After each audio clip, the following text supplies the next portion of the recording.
Hola a todos, muy buenas noches y bienvenidos a un nuevo directo en el canal de YouTube, que también podéis seguir a través de otros medios, a través de otras redes sociales como Twitter, Twitch, LinkedIn, Facebook o Instagram. Además, también podéis escuchar este directo posteriormente, cuando quede subido, a través del formato podcast. Está el podcast disponible en las principales plataformas. Hoy vamos a hablar sobre value investing y vamos a hablar sobre la situación del mercado bursátil y vamos a hablar sobre tesis de inversión respecto a determinadas compañías concretas. Y lo vamos a hacer con una persona que ya ha estado en otras ocasiones en este canal, que es un value investor, un gestor de un fondo que aplica el análisis del value investing y que además es director de un máster por el que han pasado muchos inversores en valor, incluso muchos gestores actuales de fondos de value investing, que es el máster que venía siendo del Centro de Estudios OMMA, el máster en Value Investing y Teoría del Ciclo Económico, pero que ahora, habiendo conseguido OMMA convertirse en universidad, la Universidad de las Hespérides, universidad de la que ya os he hablado en otras ocasiones y de la que yo mismo soy profesor, incluso decano de la Escuela de Grados, pues desde que la universidad es universidad podemos considerar que este máster ya es un máster propiamente de la Universidad de las Hespérides. Pues bien, Alejandro es no solo inversor, sino a su vez director, como os digo, de este máster que va a empezar ahora, en las próximas semanas, su 25ª edición y al que os podéis inscribir si os interesa aprender sobre esta metodología de inversión, el value investing combinado con el análisis del ciclo económico desde la perspectiva de la escuela austríaca. Pues bien, sin mayores dilaciones, buenas noches, Alejandro. Buenas noches, Juan Ramón. Encantado de hablar contigo. Pues, como digo, bienvenido al canal, gestor y fundador de Equam Capital y, como ya he mencionado, director del máster de Value Investing y Teoría del Ciclo Económico dentro de la Universidad de las Hespérides. Máster que, repito una vez más, en unas semanas comienza su 25ª edición. Podréis más o menos estimar, pues el máster empezó en el año 2012 y por tanto ya llevamos más de una década de rodaje. Alejandro, antes de preguntarte explícitamente por tu tesis de inversión en diversas compañías, las compañías que tú mismo llevarás en tu cartera, querría pues formularte algunas preguntas de cariz más general, más filosófico-económico y macroeconómico. En primer lugar, y aunque ya hemos hablado en muchas ocasiones en este canal del Value Investing, bueno, siendo tú inversor en valor y además estando dentro de un directo apadrinado por la Universidad de las Hespérides a cuenta del máster que tú mismo diriges, define nuevamente qué es el value investing para todos aquellos que no lo sepan o para quienes lo sepan, pero como cada value investor también lo definís con algunos matices diferenciales, pues recuérdanos, refréscanos cuál es tu definición. Bueno, pues voy a intentar dar una definición lo más amplia posible, porque como dices, Juan Ramón, hay gente que enfoca el valor de una manera y otros que lo vemos de una manera completamente distinta. Y yo creo que el hilo conductor de todas las filosofías value consiste en adivinar o estimar el valor de una inversión, el valor intrínseco de una inversión y comprar cuando el mercado te ofrece una oportunidad de comprar más barato que eso, con un descuento, ¿no? Que se llama, y que esa diferencia entre lo que pagamos y lo que vale, pues nos da un margen de seguridad. Si nos hemos equivocado en nuestro análisis, al haber comprado con un descuento, pues tenemos un margen de seguridad y a la vez, pues una posibilidad de revalorización, porque si hemos comprado barato y se pone en precio, pues hemos ganado dinero. Entonces, de todas las estrategias value, que cada persona las implementa de una manera, yo creo que el hilo conductor es eso, el buscar la seguridad a través de encontrar una valoración y comprar a un descuento de lo que creemos que vale. Es decir, y por expresarlo, aunque lo has explicado muy bien, tratamos de estimar cuál es el valor de verdad de una empresa, lo comparamos con su precio y se invierte en aquellas empresas en las que tengamos una cierta confianza por nuestra formación e investigación sobre la calidad de la estimación de valor que hemos hecho, y si esa estimación de valor está muy por encima del precio al que cotiza ahora mismo la empresa, hay un doble motivo para comprar. Uno es que si nos hemos equivocado la pérdida potencial, si se llega a materializar, no será muy grande porque ya hemos comprado con descuento, por tanto, aunque el precio caiga, tenemos ese margen de seguridad, y si lo hemos estimado bien, como el valor está muy por encima, pues se rentabilizará de manera muy, muy potencial, ¿no? Perfecto. Entonces, durante el año 2022 se nos dijo que fue el año en el que el value investing tenía que resurgir, ¿no? Porque lo cierto es que el value investing ha dado rentabilidades históricas muy interesantes. Algunos de los inversores más afamados en la historia, de manera muy clara Warren Buffett, pero no solo Warren Buffett, han seguido esta metodología de inversión en valor, que algunos lo llaman incluso inversión con sentido común, porque tampoco estamos diciendo nada del otro mundo. Luego tiene más miga detrás el método, pero la filosofía, los principios generales son de sentido común. Pero pese a ser una inversión de sentido común, como estuvimos la década pasada en una década de tipos de interés cero, en ese contexto macroeconómico, es verdad que otros estilos de inversión pueden funcionar mejor. Aquellos estilos de inversión que seleccionan empresas que a lo mejor hoy no son nada, pero que se espera que en el futuro puedan ser mucho, como el coste de esperar, que es el tipo de interés, está en el cero, pues se revalorizan potencialmente mucho, ¿no? Las llamadas acciones growth. Pero en 2022 subieron los tipos de interés, las acciones growth se pegaron un castañazo muy importante y se decía, bueno, ahora el value investing vuelve, ¿no? Vamos a ver rentabilidades muy buenas en los fondos value. Y es verdad que ha habido fondos value que en 2022 y 2023 han obtenido rentabilidades muy buenas, el tuyo mismo, si no estoy mal informado, pero otros fondos value no lo han conseguido. Y dejando de lado que al final, pues uno aplicando un estilo de inversión puede ser mejor o peor gestor, eso está claro, pero lo que me interesa es 2024. 2024 estamos en un escenario, 2024 y 2025 si lo queremos, estamos en un escenario macro donde parece, aunque siempre hay dudas al respecto, pero parece que los tipos de interés van a empezar a bajar. ¿Se le va a acabar la mecha al value al poco de haberla aprendido? Porque si el value funcionaba no tan bien con tipos muy bajos y ahora vamos a tipos bajos, ¿eso significa que podemos ir a otros años donde el value no lo haga tan bien? ¿Cuál es tu perspectiva? Bueno, no, yo creo que el value lo tiene que hacer bien en un ciclo de varios años y el que los tipos se normalicen, pues es algo que es bueno para todo el mundo y, bueno, quizás también para el value, pero yo creo que el value lo tiene que hacer bien independientemente de los tipos de interés, ¿no? Y lo que estamos encontrando es que se está produciendo una divergencia muy grande de valoración entre algunos activos, como lo que llamas, lo que has dicho, ¿no? Las empresas de crecimiento, las tecnológicas, y las empresas pequeñas europeas, por ejemplo. Son los dos lados más opuestos que podemos encontrar. O incluso las chinas, ¿no? Pero China tiene unos problemas de gobierno que yo no comprendo bien. Pero en Europa, pues estamos encontrando empresas que tienen una valoración que es un 30% de lo que valen las americanas, ¿no? Y esto se tiene que acabar corrigiendo. Lo que pasa es que lleva muchísimo tiempo. Y la razón es verdad que los tipos de interés bajos apoyan la inversión en empresas en las que el valor está lejos, porque como dices, hay que esperar, pero bueno, no nos cuesta esperar. Pero yo creo que no es el único factor. También hay un factor importante y es que se está concentrando el mercado a través por la inversión pasiva. La inversión pasiva son pues todas aquellas inversiones que se hacen en fondos que lo único que hacen es seguir a un índice, que no deciden nada, no eligen compañía, simplemente pues compran el índice y eso es muy barato y está trayendo mucha inversión. Y esto está provocando unas distorsiones enormes, porque claro, como está entrando mucho dinero ahí, especialmente en Estados Unidos, esos fondos no deciden dónde invertir y se está concentrando en un grupo de empresas, las que están en el índice, ¿no? Uh-huh.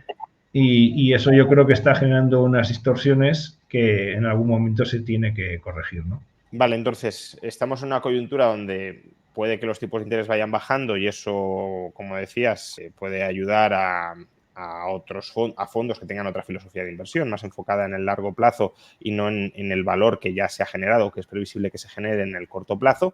Pero aún así, claro, un buen gestor value, si selecciona empresas muy baratas en el contexto actual, pues tendría que conseguir buenos resultados. Y por buenos resultados nos referimos a batir al mercado, porque aunque tú mismo estabas siendo crítico con esa creciente indexación de la cartera de la mayoría de inversiones, lo cierto es que batir al mercado es muy complicado y, por tanto, como punto base, replicar el mercado pues casi es algo de sentido común, hablando antes de sentido común, algo de sentido común inicial si no sabemos mucho más, ¿no? De hecho, hay muchos fondos, incluso value, que no han conseguido batir al mercado de manera sostenida, pero un análisis value bien hecho sí ha de aspirar, claro, a hacerlo mejor que el mercado porque has localizado imperfecciones de valoración dentro del mercado y las aprovechas. Entonces, el punto es, en el contexto actual en el que los mercados ya no es solo que se encaminen a tipos de interés más bajos, sino que están, bueno, los mercados, la bolsa estadounidense está en máximos históricos, día sí, día no, pero bueno, más o menos en un entorno de máximos históricos. Claro, está cara la bolsa en este contexto de precios tan altos. ¿Sigue habiendo oportunidades o está todo a precios desproporcionados? Hablabas de la divergencia Estados Unidos-Europa. ¿Está muy caro Estados Unidos, pero no tan caro Europa? ¿Cómo lo ves? Pues yo creo que aquí siempre hay que ir al detalle, ¿no? El pensar en agregado, pues implica que no somos capaces de discriminar. En Estados Unidos, el 72% de las compañías del S&P lo han hecho peor que el S&P. El 72%. Claro. ¿Y eso por qué es esto? Porque hay un grupo pequeño de empresas que están atrayendo todo el capital y que están a unas valoraciones tremendas. Pero el resto no. Entonces, en el resto probablemente sí que hay oportunidades en Estados Unidos. Y lo mismo pasa en Europa, pero en mucha mayor medida, ¿no? Entonces, la bolsa está en algunas partes muy cara, en la tecnología, en las empresas que llaman los 7 magníficos. Sí. Está caro, pero hay oportunidades increíbles en Europa. Nosotros en nuestra cartera estamos impresionados de ver los ratios de valoración tan bajos que estamos pudiendo pagar, los precios tan bajos que estamos pagando por comprar empresas europeas que son líderes en sus sectores o en sus nichos, ¿no? Y el mercado es que funciona así y hay que tener mucha paciencia. Se acaban dando la vuelta a las cosas, pero hay que esperar y muchas veces no se sabe por qué.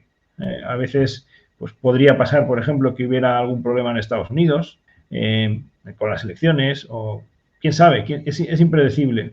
Y de repente los flujos, por ejemplo, el commercial real estate, ¿no? Las oficinas en Estados Unidos están empezando a tener problemas por la subida de tipos de interés, la gente no está pudiendo pagar la deuda, pues eso podría desencadenar un problema bancario. ¿Quién sabe, no? Yo no puedo saberlo, nadie lo puede saber, pero así funcionan los mercados y cuando hay una desigualdad de valoración tan grande, pues las cosas tienden a equilibrarse, ¿no? Y yo creo que eso puede pasar, pero hay que tener paciencia. Fíjate en Japón lo que ha pasado. Hemos estado con una bolsa japonesa deprimida durante muchísimos años y ahora estamos teniendo unos años magníficos, ¿no? Porque la valoración era bajísima. Ha tardado muchísimo tiempo, pero al final ha pasado. Y lo mismo va a pasar, yo creo, en Europa y con las empresas esas del S&P que digo que no han batido al índice, que no han hecho peor que el índice. Y aquí llegamos a una cosa importantísima, Juan Ramón, que es la paciencia, ¿no? Cuando uno invierte a largo plazo y invertir con criterios value implica invertir con una visión de muchos años, hay que tener una paciencia enorme y al final funciona, pero hay que aguantar, ¿no? Y hay que tener la capacidad de aguantar y de esperar. Pero va a pasar inevitablemente. O sea, no tiene sentido que haya empresas tan baratas como las que estamos encontrando y que cada día están más baratas y otras tan caras, ¿no? Pero el mercado funciona así y es la grandeza que tiene, ¿no?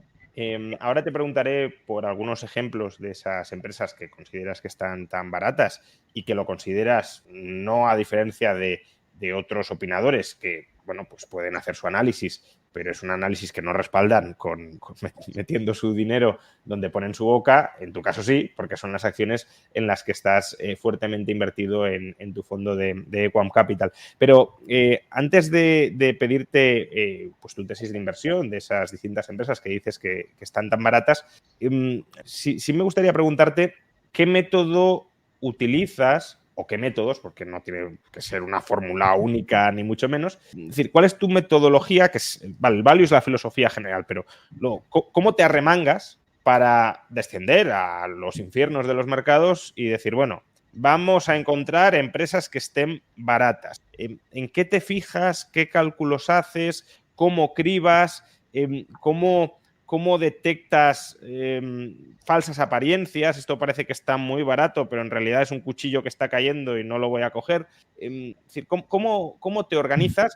Que entiendo que en parte es también lo que aprenderán los alumnos, o parte de lo que aprenderán los alumnos en este máster, esa metodología de trabajo. Porque claro, decir, no, compra barato lo muy valioso, vale, como principio suena genial, pero eso como lo conseguimos en la práctica, ¿no? ¿Cómo lo volvemos operativo? Pues nosotros llevamos con Equam, con el fondo, 9 años, más de 9 años, y ya llevábamos invirtiendo, tanto José Antonio como yo, otros 12, 15 años. Entonces, en nuestra experiencia hemos encontrado situaciones en las que es fácil perder, ¿no? Y hemos diseñado un método para excluir esas situaciones. Entonces, nuestro método consiste en eliminar situaciones de mucha deuda, ¿vale? Hay inversores value que no tienen ese criterio, pero nosotros queremos tener compañías que tengan una deuda contenida y limitada, y queremos negocios que sean estables y predecibles. Y esto es un análisis cualitativo que hay que hacer, pero también cuantitativo, y es muy importante, ¿no? Entender que el negocio que estás comprando hoy pues va a seguir más o menos igual durante los próximos 10 años. Y hay herramientas para saberlo, ¿no? Pues ver la estabilidad de sus cuotas de mercado. Mercados en los que las cuotas de mercado son estables, pues son estables. Mercados en los que hay cambios de cuota de mercado muy rápidos, pues son más peligrosos. El retorno del capital empleado, cuando una empresa está obteniendo en sus inversiones nuevas unos retornos altos y eso se mantiene en el tiempo, quiere decir que la competencia no está consiguiendo quitarles esa ventaja, y entonces algo tienen, ¿no? Y entonces buscamos esto de compañías con una deuda razonable, con negocios que cumplan estos requisitos de predictibilidad y a una valoración barata, ¿no? Y con eso nos quitamos la mayor parte de los problemas que se pueden tener. Siempre puede haber imprevistos en cualquier inversión, pero con esos 3 elementos, la verdad es que en los 10 años que llevamos hemos tenido relativamente pocos sustos y pocas situaciones en las que hemos perdido dinero. Temporalmente sí, pero porque el mercado funciona como funciona, pero las empresas estaban bien y se han recuperado. Y entonces, como decías, yo tengo todo mi dinero en el fondo, mi socio también, todos nuestros ahorros están metidos aquí y queremos dormir tranquilos, ¿no? Entonces, cuando estás en renta variable, que hay mucha volatilidad, pues hay quien se puede poner nervioso porque un año puede caer un 20% perfectísimamente la renta variable. Nosotros estamos súper tranquilos porque sabemos que los activos que tenemos se van a recuperar, ¿vale? Nos pasó en la pandemia, nos pasó en 2018, nos pasó en 2016 y el secreto de eso es aplicar este método que limita los riesgos y que te permite batir al mercado, ¿no? Y luego me has preguntado también cómo encontramos las oportunidades, y es una pregunta importantísima porque es verdad que todo el mundo quiere comprar baratos, ¿no? Duros a 4 pesetas, es evidente. Pero esas situaciones no se dan normalmente, hay que buscarlas. Entonces, nuestro método consiste en viajar por Europa y ver compañías todo el tiempo. Ahora, después del COVID, pues lo hacemos mucho más como estamos haciendo ahora mismo tú y yo, ¿no? Hablamos por videoconferencia, pero intentamos hablar con muchas empresas porque de esas conversaciones nos sacamos los datos importantes que queremos. Y cuando encontramos una que cumple estos requisitos que te he dicho, pues la analizamos en detalle. Esto, claro, requiere una dedicación profesional, porque no puedes estar haciendo esto si no te dedicas. Pero hay otras formas que también funcionan, como es tener una relación de unas 40, 50 o 60 compañías buenas en las que podrías invertir y esperar a que caigan. Y ahí mirar. Cuando han caído, tienes que ver si lo que sale ahí es humo, pero no hay fuego, o si se está quemando. Entonces, hay que mirar, pero es un buen indicador, ¿no? Las compañías que conoces, las sigues y cuando caen, pues puede haber una oportunidad. Y entonces aplicar esto con mucha disciplina, pues nos ha permitido batir al mercado. La verdad es que le hemos sacado al mercado entre 1,5 puntos, 2 al año. Eso acumulativamente es mucho, claro. Claro, parece poco, pero va sumando y eso que hemos tenido en contra, el mercado, porque estamos en empresas europeas medianas, que es probablemente una clase de activo que ha hecho fatal en los últimos 10 años, y estamos invirtiendo con criterios value, que como decías, pues hemos tenido, y aún así hemos batido al mercado. Entonces, bueno, yo creo que eso lo que demuestra es que el value funciona, en un ciclo largo funciona siempre. El value bien aplicado, ¿no? Porque, insisto, que... El value, sí. Sí, bueno, y como decías al principio, hay un montón de enfoques value.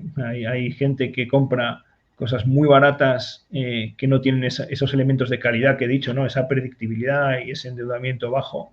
Y también eso es value, tiene otro riesgo. Y gente que en el otro extremo, pues busca solo las empresas con máxima calidad, como por poner algún ejemplo, como podría ser Inditex o Ferrovial, ¿no? Empresas buenísimas que están un poco más caras, ¿no? Pero que aún así, como son tan buenas, pues también lo hacen bien. Te voy a preguntar ahora por tu cartera de inversión. Vamos a ir analizando algunas de las empresas en las que estáis invertidos y tú mismo, pues, resúmenos a qué se dedica la empresa y por qué consideráis que está barata, ¿no? La empresa en la que tenéis una mayor exposición, si no estoy mal informado, es Mondadori.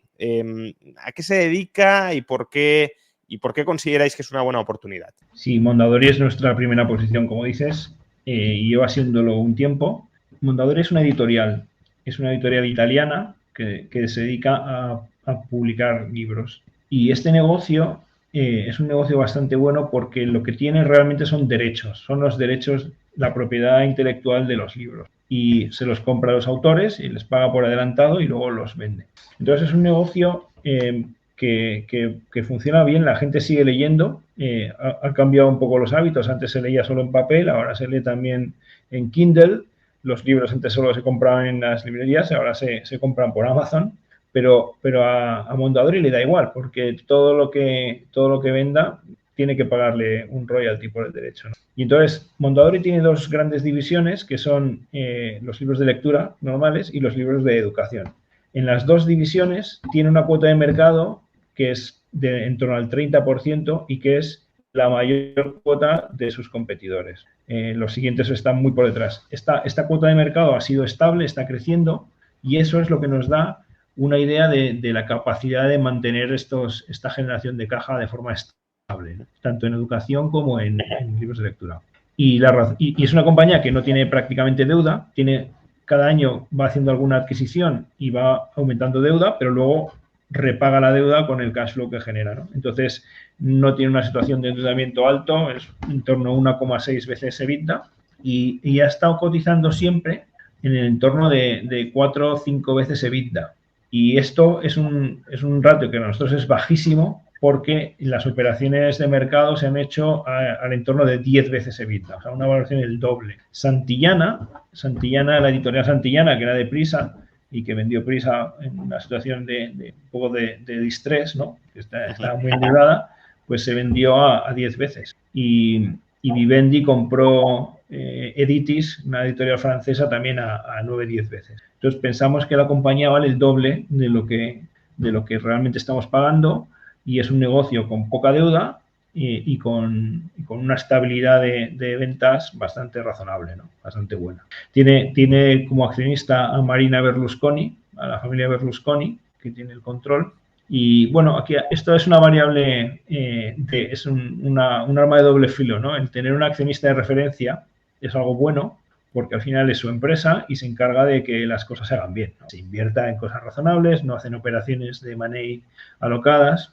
Pero bueno, también tiene el problema de que como es el dueño, pues a veces hay accionistas que usan la empresa como si fuera su cortijo y sacan el dinero. No es el caso y es algo que nosotros miramos siempre con mucho cuidado, las operaciones que se hacen con las partes vinculadas, con accionistas y con administradores. Y alguna vez hemos encontrado cosas, pero no es el caso de Mondadori, ¿no? Y bueno, pues yo creo que nos va que tener ahí una familia que controla todo, pues está funcionando, ¿no? Han conseguido una empresa que está yendo muy bien, está haciendo operaciones de money con sentido y está muy barata. Vamos con otra compañía que es vuestra segunda posición y que además yo creo que es una de las estrellas de los value españoles, ¿no? Una de las compañías en las que más value se han metido hasta el momento, bueno, depende del momento en el que entraras, pero hasta el momento con bastante éxito. Me estoy refiriendo a Elecnor.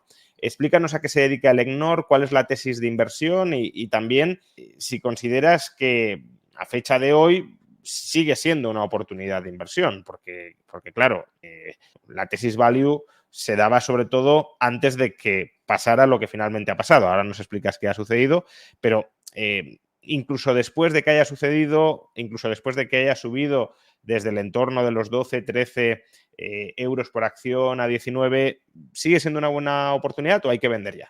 Bueno, Elecnor es una empresa que lo ha hecho muy bien. Tenía 3 divisiones. Y originalmente era una ingeniería, una empresa que daba servicios de ingeniería en el sector eléctrico principalmente. Tenía actividades en otras áreas, pero principalmente es para el sector eléctrico.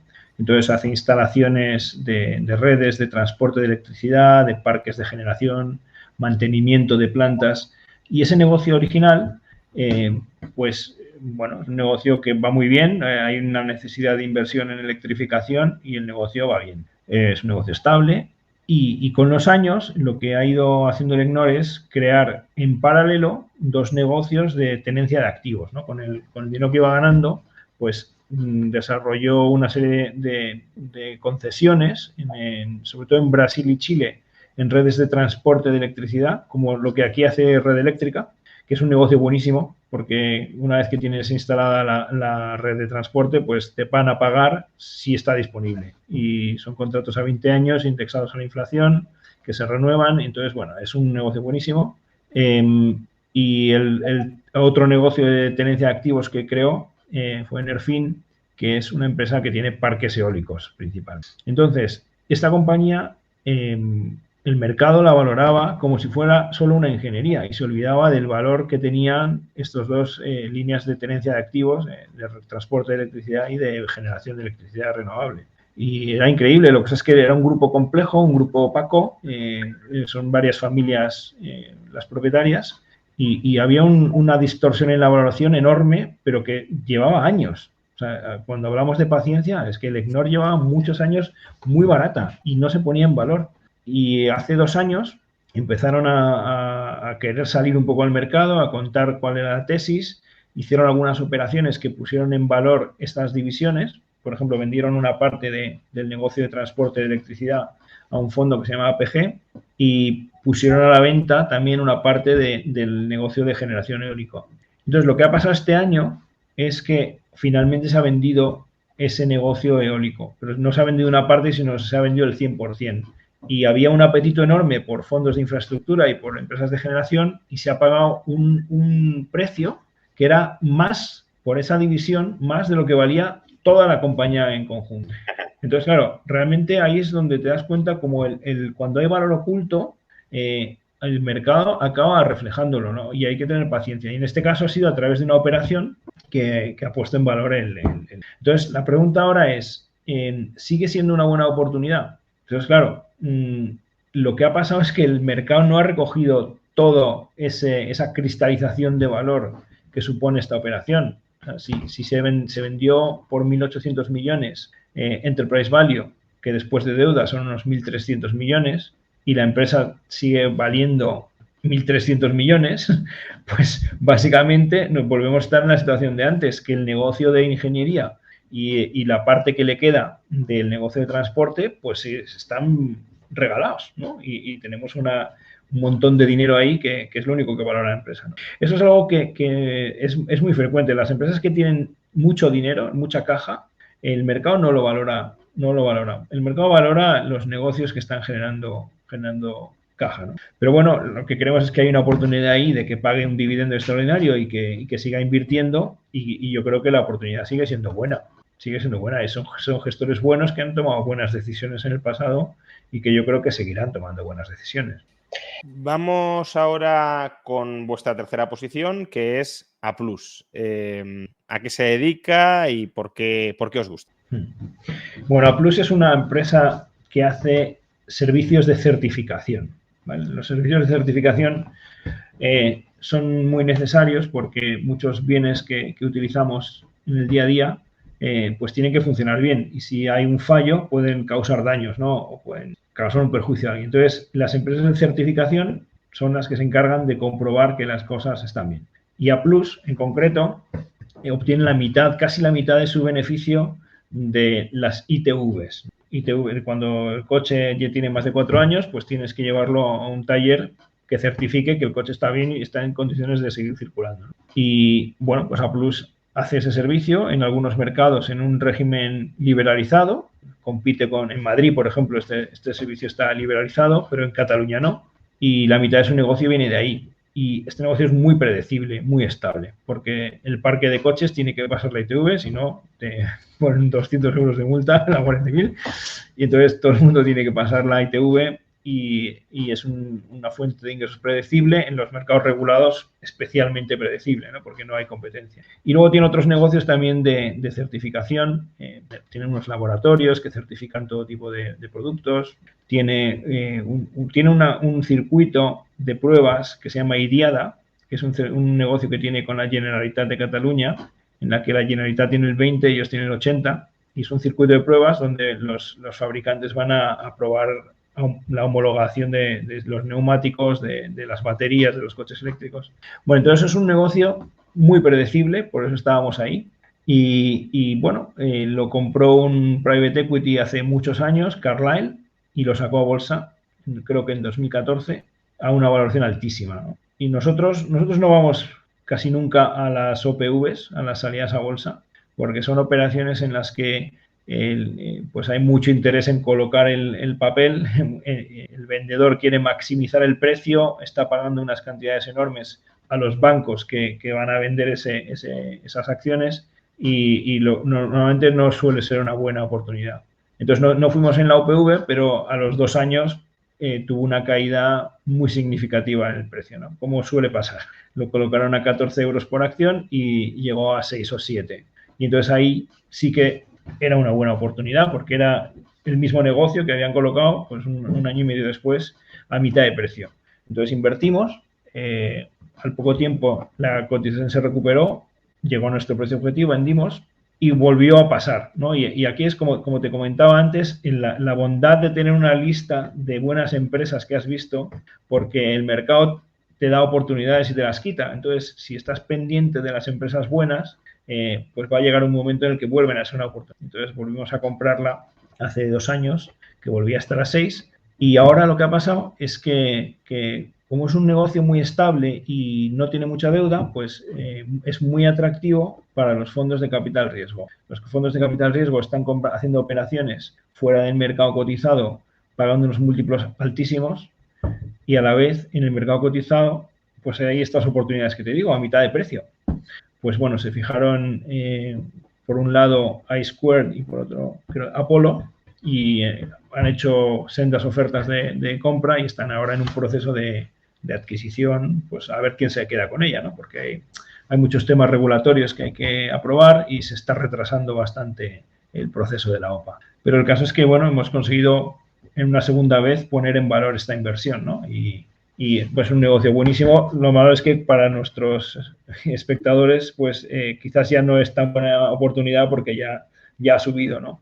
Y está en medio de una OPA que está a punto de finalizar y puede que se suba el precio o que no se suba el precio, ¿no? Yo apuesto que algo puede subir, pero no estamos seguros. Y hay poco margen de seguridad ya. Vamos, que era una oportunidad haberla detectado antes, pero ya no. Vamos con la cuarta. RHI Magnesita. ¿A qué se dedica? ¿Por qué os gusta? ¿Sigue siendo todavía una oportunidad o ya está todo el pescado vendido como en el caso de A+? Cuéntanos. Pues RHI es una empresa que hace ladrillos refractarios de magnesio, que son aislantes térmicos, ¿no? Entonces estos ladrillos se utilizan en los altos hornos de acero, sobre todo, en los hornos de acero para proteger el horno con las altas temperaturas que no se estropee, y también se utiliza para hacer cemento, ¿no? y vidrio, otros usos industriales, ¿no? Entonces, es un negocio que aparentemente está muy comoditizado, pero luego la realidad es que no hay tantos competidores y la relación que tienen con sus clientes es bastante estable, ¿no? los clientes tienen que comprar esos ladrillos no cuando hacen un alto horno, sino cuando lo usan. O sea, está más relacionado con la producción que con la construcción de acero. Y la producción de acero es más estable de lo que parece, porque el acero como inversión es muy volátil, pero es muy volátil por el precio. El precio cambia muchísimo, pero la producción es más estable, ¿no? Ahora hemos tenido un año malo de caída el último año pasado, pero la producción es más o menos estable. Entonces, es un negocio con relativamente poca competencia y donde tanto ellos como Vesuvius, su competidor, pues tienen posiciones bastante buenas. RHI además tiene minas de magnesita, que es la materia prima que se utiliza para los ladrillos, con lo cual está completamente integrada y bueno, pues eso le da un poco de margen cuando los precios se disparan, pues ellos siguen ganando dinero. Es un negocio que está muy bien y que también estaba baratísimo hace un año, ahora lo ha hecho muy bien y sigue cotizando a 5 veces EBITDA. Entonces es una compañía buena, predecible y que está muy barata, muy barata. Y aquí también ha habido una operación en la que otro fondo de capital riesgo, que es Ron Capital, ha comprado una participación, en este caso minoritaria. Es una OPA, pero no por el 100%, sino para tener una participación, pues no de control, pero sí del 25 o 30%, no me acuerdo cuánto era. Bueno, pues es un negocio muy bueno. Esta compañía viene de la fusión de dos empresas, RHI, que era austríaca, y Magnesita, que era brasileña.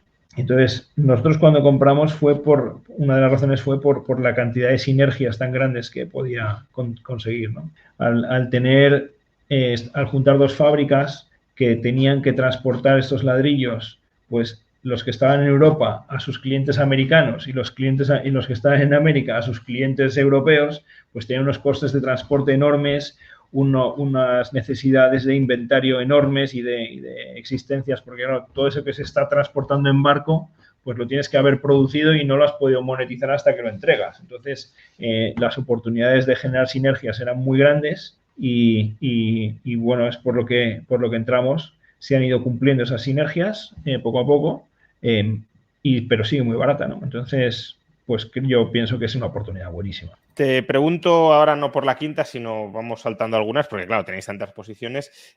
Algunas por las que siento curiosidad. Por ejemplo, Prosegur Cash. ¿A qué se dedica? ¿Qué os llama la atención? ¿Es buena oportunidad? Bueno, pues Prosegur Cash es una filial de Prosegur, ¿vale? Es la filial que se dedica al transporte de fondos. Entonces, bueno, yo aquí haría una puntualización y es que a nosotros no nos suele gustar estar en las filiales, ¿vale? Con un socio mayoritario que también cotiza, porque donde estás mejor es en la parte más alta del holding, donde estás más protegido de todas las decisiones arbitrarias. Pero en este caso, pues mira, confiamos en la familia Gut, que son los dueños de Prosegur, invertimos en Prosegur Cash porque el negocio nos gustaba más. Como os decía al principio, nosotros buscamos negocios estables, ¿no? Y la gente puede pensar que el transporte de fondos, el uso de efectivo, de dinero en efectivo, está cayendo porque la gente usa para pagar el móvil, ¿no? Entonces, o la tarjeta. Pero la realidad es que no es así. La realidad es que el volumen de efectivo está creciendo, los bancos centrales emiten más dinero cada vez y también más billetes. Y lo que está pasando es que está perdiendo cuota de mercado en los medios de pago, el efectivo. Pero el volumen de efectivo sigue siendo alto y especialmente en un país como Estados Unidos, que la gente está muy acostumbrada a pagar en efectivo.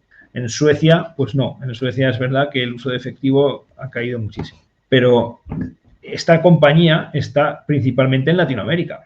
Entonces, su 66% de sus beneficios vienen de Argentina y Brasil, donde la bancarización es muy baja y el uso de estos medios de pago también es bajo, ¿no? Entonces nos gustaba porque el transporte de fondos tiene unas barreras de entrada muy considerables. Como siempre, cuando se ven las cuotas de mercado y las barreras de entrada, hay que pensar de forma muy local. O sea, no vale decir que la cuota de mercado es muy alta a nivel global, no. Lo importante es la cuota de mercado en las ciudades, porque los blindados que tienes que utilizar son los que tienes que utilizar para dar servicio a una ciudad, a Madrid o a Sao Paulo. Entonces, tú para poder operar en Sao Paulo necesitas 250 blindados. Si no, no puedes dar cobertura a toda la ciudad. Y los operadores como Prosegur Cash, que ya trabajan con todos los bancos y con las grandes distribuidoras, la distribución, pues esa red de blindados la tienen a tope y están facturando muchísimo. Pero si alguien quiere entrar a competir con ellos, pues necesita tener esa misma red de blindados, si no, no puede dar servicio. Y claro, como no tiene clientes, pues está perdiendo dinero, tiene una base de costes fijos muy alta que le hacen perder dinero constantemente. Y es muy difícil cogerle cuota a Prosegur Cash. Es imposible, vamos. Por un tema de escala. O sea, la escala mínima que te permite operar en una ciudad hace que o tienes muchos clientes o es inviable. Y esto da una solidez enorme al negocio. Y por eso nos gustaba, ¿no? Y nos sigue gustando, pero la verdad es que lo ha hecho fatal. O sea, aquí hemos perdido por ahora bastante.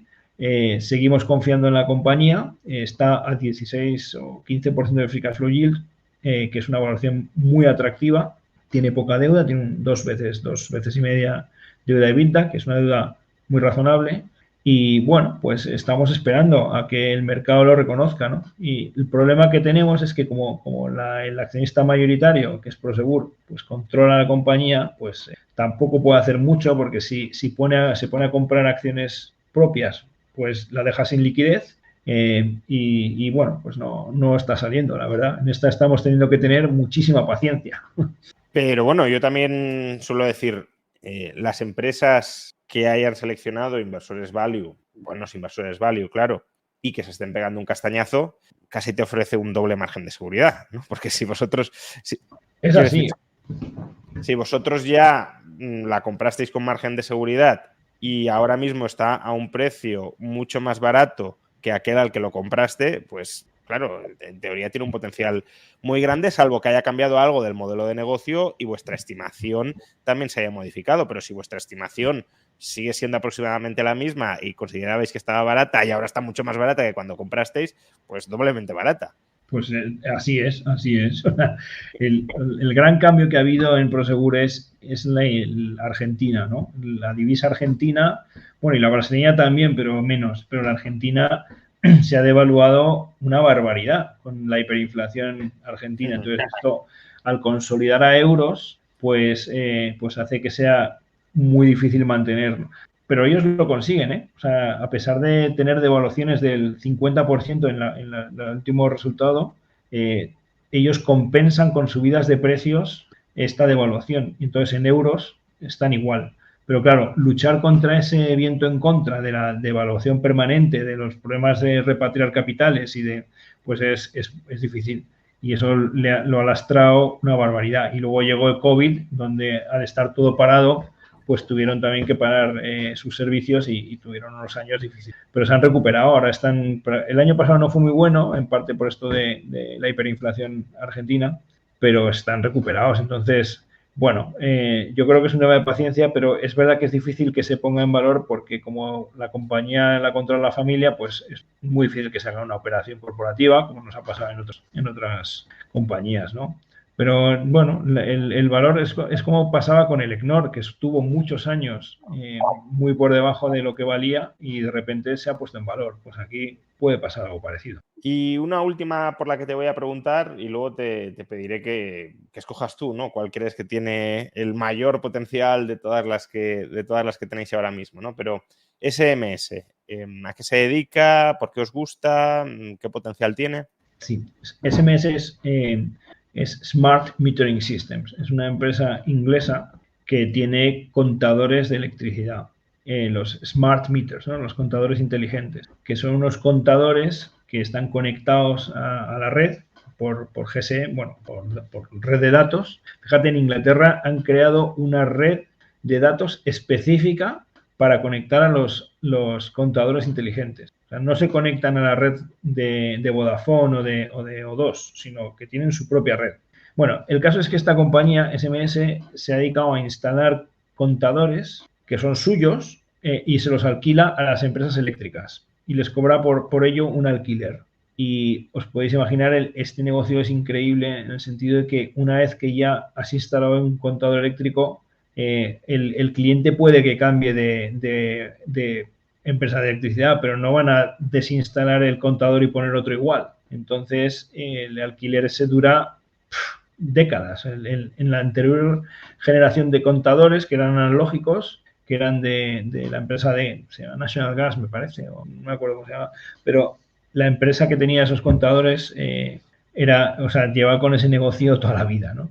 Entonces, los economics, los números de este negocio eran buenísimos porque generaban un yield on cost, que quiere decir que si le costaba 100 la inversión en el contador, pues el yield on cost es el alquiler que sacaban anual, era un 11% de rentabilidad sobre el coste de la inversión.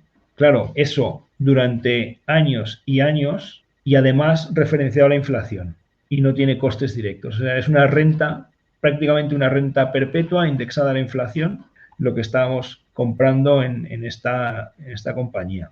Y no solo eso, sino una renta creciente, porque están instalando más y más contadores, ¿no? Entonces, bueno, es una empresa buenísima que está relativamente barata, a pesar de que los múltiplos desde un punto de vista así cosmético y a primera vista son muy altos, pero la realidad es que la generación de caja cuando deje de invertir en el parque de contadores es enorme y está referenciada a la inflación, con lo cual protege de la inflación. Y lo que nos ha pasado aquí es que ha llegado KKR, el fondo de Private Equity KKR, que ya había invertido en ese sector, había creado una compañía igual que SMS y la había sacado a bolsa, había ganado muchísimo dinero, Calisen se llamaba, y bueno, pues como conoce el sector y sabe lo bueno que es, pues ahora ha hecho una OPA sobre Smart Metering Systems y hoy mismo aparece una noticia en la que los pocos accionistas que se estaban resistiendo a ir a la OPA porque creían que el valor no era adecuado, pues hoy han dicho que van a ir,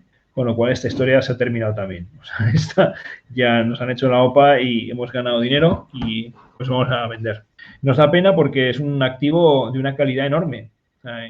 Es una buena forma de ver lo que yo quiero decir con predictibilidad de los ingresos. O sea, si tú has alquilado un activo y al que se lo has alquilado no se puede ir del negocio porque está ahí puesto y le cuesta muchísimo más cambiar de proveedor y estás sacando esa rentabilidad del 11% sobre tu inversión indexada a la inflación, pues es un activo de una calidad enorme, muy predecible, ¿no? Eso es el ideal de lo que nosotros buscamos. Si encima crece, pues ya doblemente bueno. Bueno, y esta compañía es muy interesante porque tenía un equipo gestor muy activo y se habían, aprovechando su red de instaladores, que tiene una red de especialistas en electricidad por toda Inglaterra, que son los que instalaban los contadores, bueno, pues se han dedicado a crear también un negocio de almacenamiento de electricidad con baterías, que es una cosa que se quiere hacer aquí en España también, y lo está intentando hacer Acciona Renovables, pero que no consiguen sacarle la rentabilidad y sin embargo ellos pues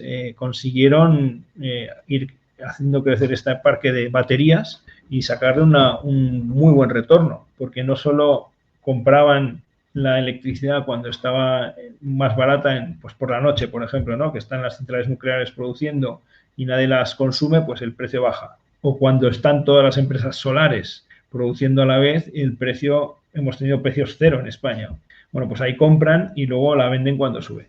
Pero además tiene un negocio de dar estabilidad a la red, porque con los generadores eólicos, pues la calidad de la electricidad es muy baja y al tener estas baterías, pues absorben los picos y por ese servicio, pues también cobran, ¿no?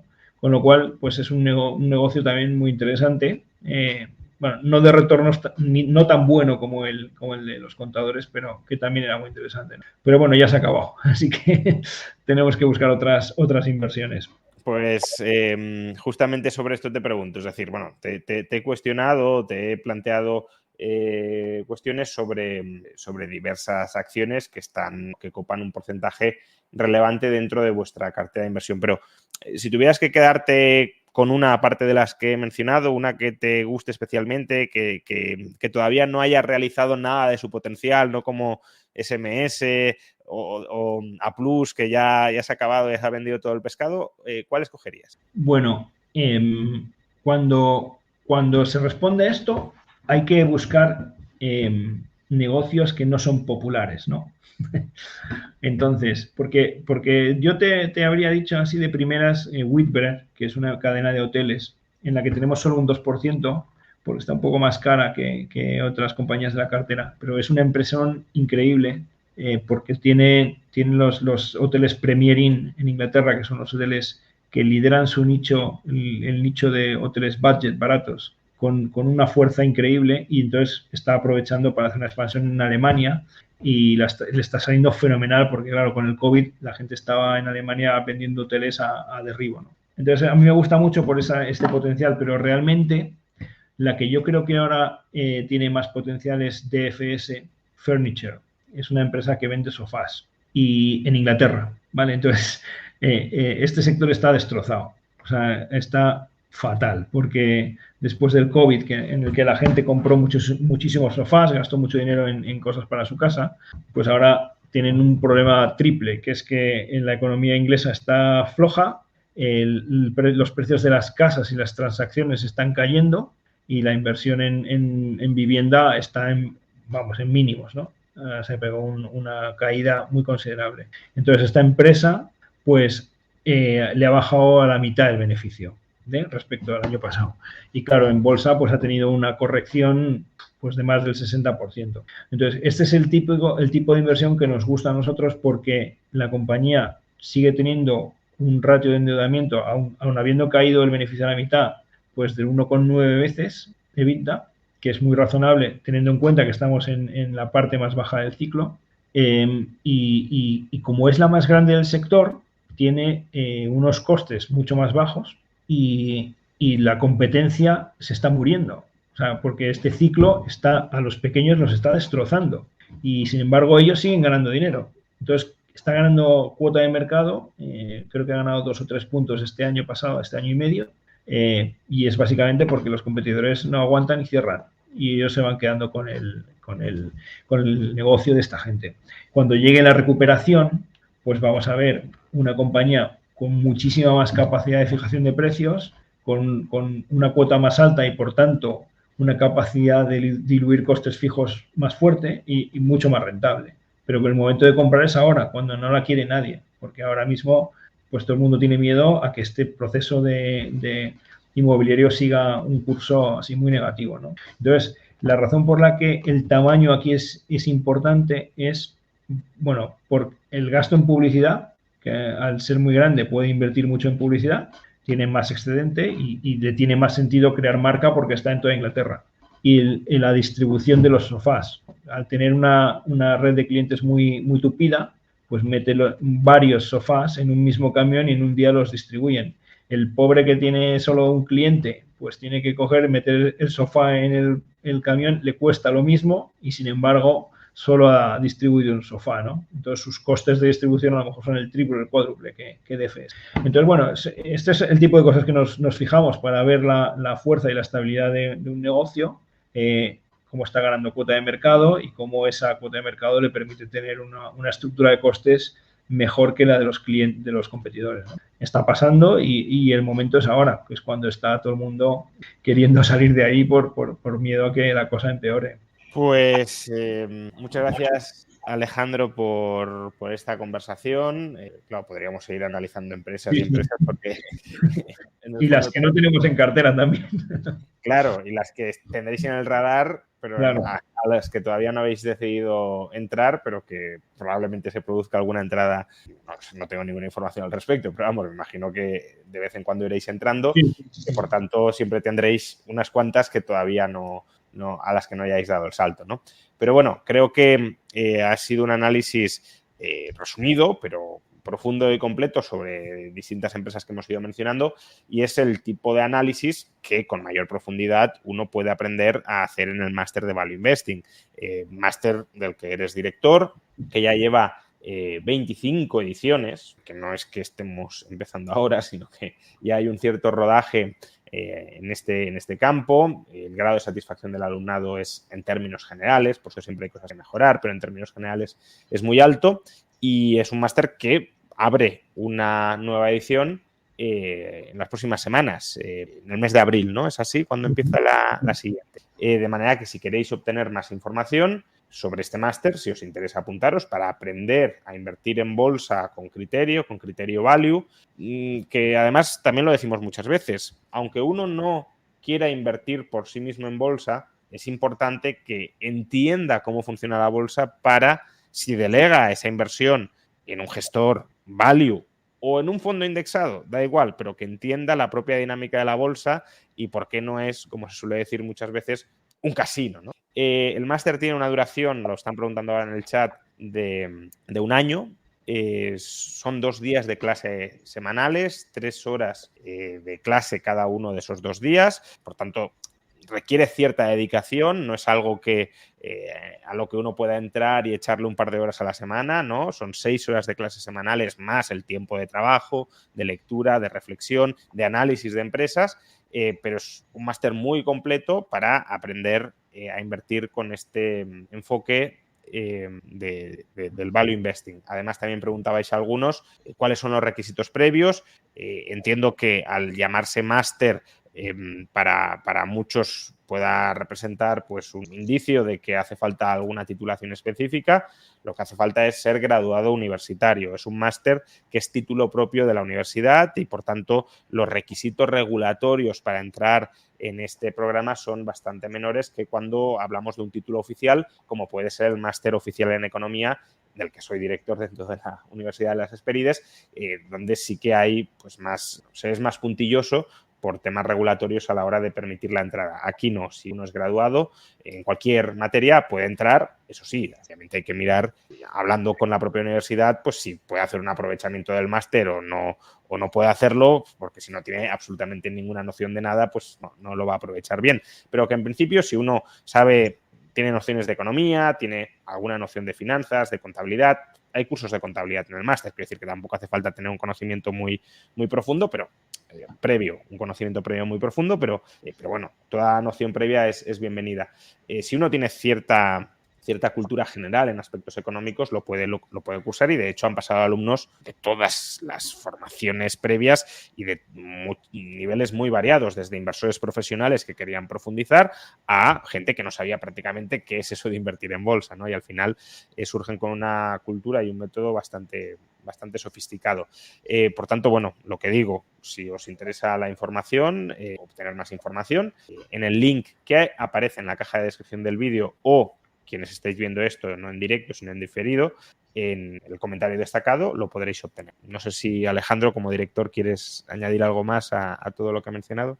Bueno, no, yo insistir en esta idea que has trasladado ya del tiempo que lleva el máster, que nos ha permitido en 25 ediciones depurar mucho el contenido del máster, y es un máster muy práctico que damos profesionales de la inversión utilizando nuestras propias herramientas del día a día, ¿no? Entonces, el que hace el máster pues va a tener acceso a lo que hacen los profesionales de este sector en España, ¿no? Y no sé, yo diría que también, como has dicho, hay clases de contabilidad, o sea, no hay que ser experto en contabilidad. Es muy importante la contabilidad para invertir bien, pero en el máster se da bastante. Entonces hay un curso de introducción a la contabilidad para los que no tienen ninguna exposición anterior a esta materia, y luego a lo largo de las distintas asignaturas pues se va trabajando en profundidad el análisis financiero utilizando la contabilidad.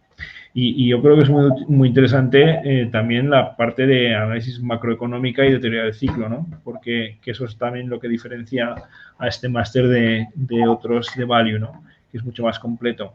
Y es súper interesante. Vamos, el tener exposición al detalle de estas ideas es fundamental también. Bueno, de hecho, yo soy el profesor de macroeconomía del máster, ¿no? O sea que algo ahí puedo aportar, pero bueno, he enfatizado más la parte que es la mollar, la principal del máster, que es la de inversión, porque es verdad que se complementa con el análisis macro y con la comprensión de los fenómenos económicos, monetarios y financieros, pero al final el valor diferencial del máster es la inversión, ¿no? Porque para la parte de teoría económica macro del ciclo también está, por ejemplo, el máster en economía, donde eso se ve, incluso se ve con más profundidad, pero claro, ahí no se aprende a invertir. En el máster de Value Investing sí se aprende a invertir y con profesionales como como Alejandro. No sé si antes de terminar puedes también mencionar algunos de los nombres de profesores que componen el máster, porque pasan por allí pues inversores,